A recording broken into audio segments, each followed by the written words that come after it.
Öncelikle Dursun Şahin Hoca, İlber Ortaylı'nın vasiyeti üzerine sela okumuş arkadaşlar. Onun bir kaydı var. Onunla bir izleyelim Ama önce. beni en çok etkileyen anım Bir şu. kere Dursun Şahin hocamız biliyorsunuz bizim yayınlarımıza da konuk oldu. Sağ olsun kendisi. Çok değerli bir müezzin. Çok değerli bir din görevlisi. Çok özel bir renk. Biz onu yıllar önce Selimiye Camii'nde okudu ezanla tanıdık. Sonra İstanbul'da tanıdık. Sonra kendisiyle şahsen de tanışma şansım oldu. Yayınlarımıza da katıldı kendisi sağ olsun. Müthiş bir tenor renk gerçekten. Ve çok özel bir makam bilgisi var. Okuma bilgisi var. Ve yaptığı her şeyde gerçekten iz bırakıcı nitelikte. Ve İlber Ortaylı'da şu hikayeyi bir dinleyelim. Kendi anlatsın. Dışarıda o gün cuma namazı. O var. Cuma namazını Salah'ı okudum. Tabi Salah makamı Hüseyin'i okunuyor. Kısa bir örnek verebilir miyim? Tabii lütfen hocam. İstediğimiz bu. Şöyle başladım ben. O gün cumaydı. Yani ezanın okunmasına 1 saat kala cuma günleri biliyorsunuz. Salah Evet. Hüseyin'i makamında. Es-salatu vesselam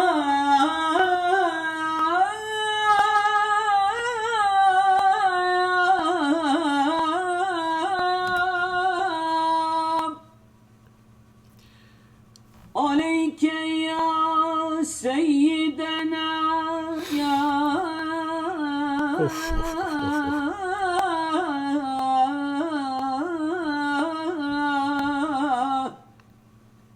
Ya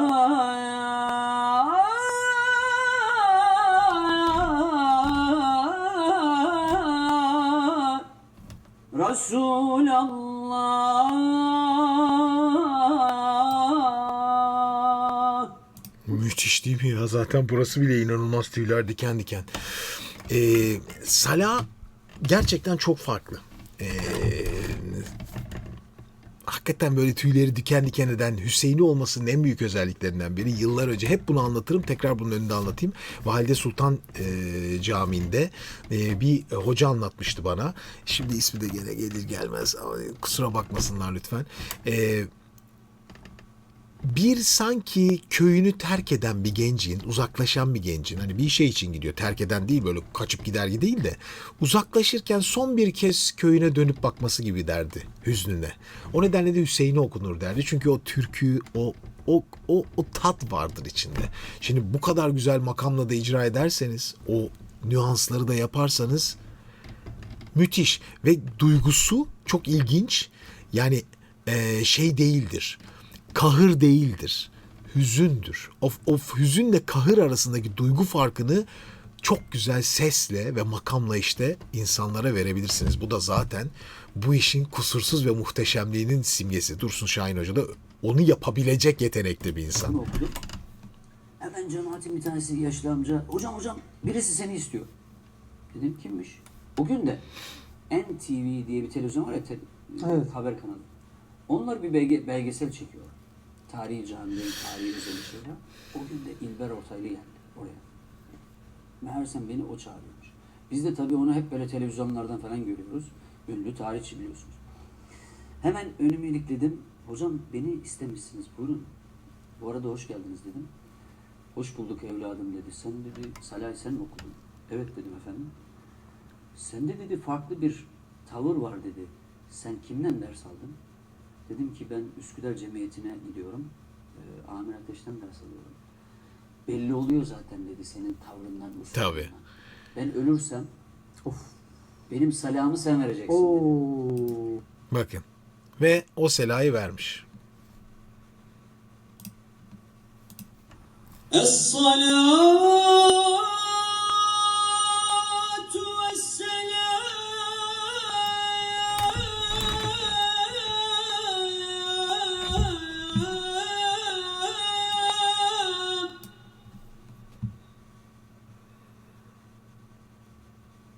aleyke ya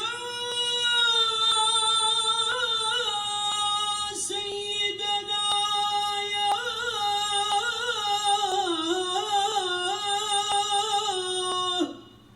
Hafif pürüz var sesinde ama hastalıktan olabilir. ya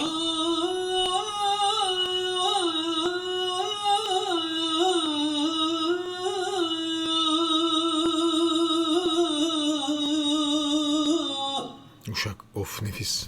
Ya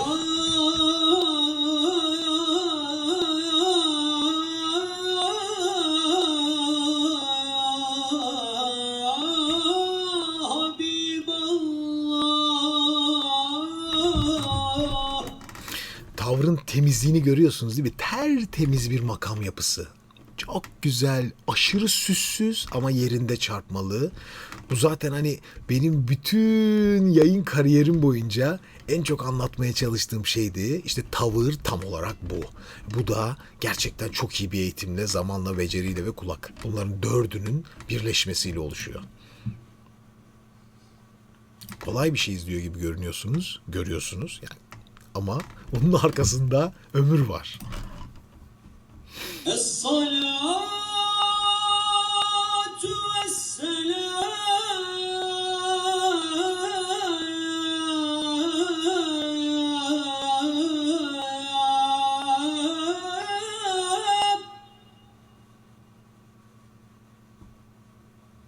aleyke ya seyyidena ya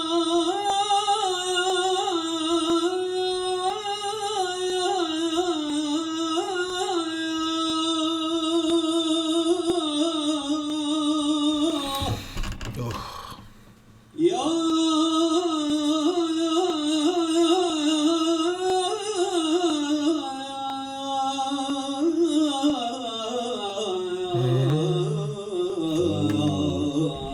iki oktav gezdi. Bu arada yukarıdan başladığını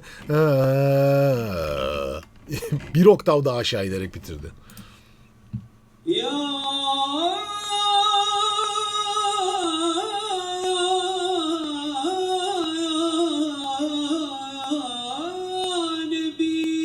Nebiyallah. Yani kesinlikle sesinde bir hastalık var. %100 çünkü pırıl pırıl sesi olan bir okuyucu. Ona rağmen okumuş. Es-salatu vesselam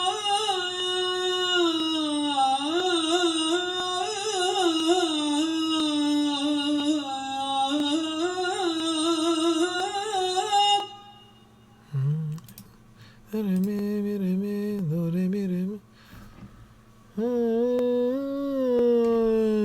Mi tam mide kalıyor güçlüsü. La si do re mi re mi do re mi re mi. Güçlü la mi. Hüseyin'i beşlisini. Uşak dörtlüsü. Benim hatırladığım oydu. aleyke ya seyyidel evveline vel ahirin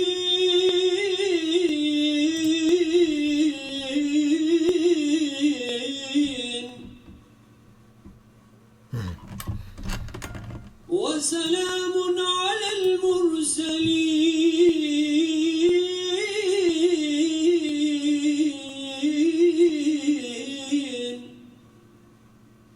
velhamdülillahi rabbil alemin.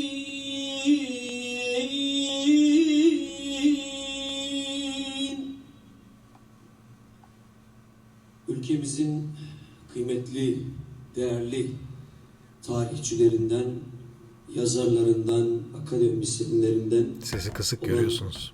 İlber Ortaylı hocamızı kaybettik. Cenazesi 16 Mart Pazartesi günü ikindi namazına mütakip Fatih Sultan Mehmet Camii'nden kaldırılacaktır. Bütün dost ve akrabalarına duyurulur. Ülkemizin ve bizim başımız sağ olsun. Evet. Gerçekten hani sesi çok yorgunmuş. Gerçekten kısıkmış. Hastaymış konuşmasından da belli. Ona rağmen gene tertemiz bir Hüseyin'i makam. Bu arada Hüseyin'i makamının da Hüseyin'i beşlisine evet doğru hatırlamışım. Uşak dörtlüsü eklenerek yapıyor. La, si, do, re, mi, la, mi, re, do, re, mi, do, si, la, mi, fa, sol, la. Tepede gezdiği yerde burası oluyor. Birazcık inici makam. Yukarıda başlar sonra pese iner falan. Fakat mükemmel bir icra gerçekten Dursun Şahin'den. İlber Ortaylı'nız da yani Allah rahmet eylesin. Çok çok çok üzüldük bu hafta gerçekten.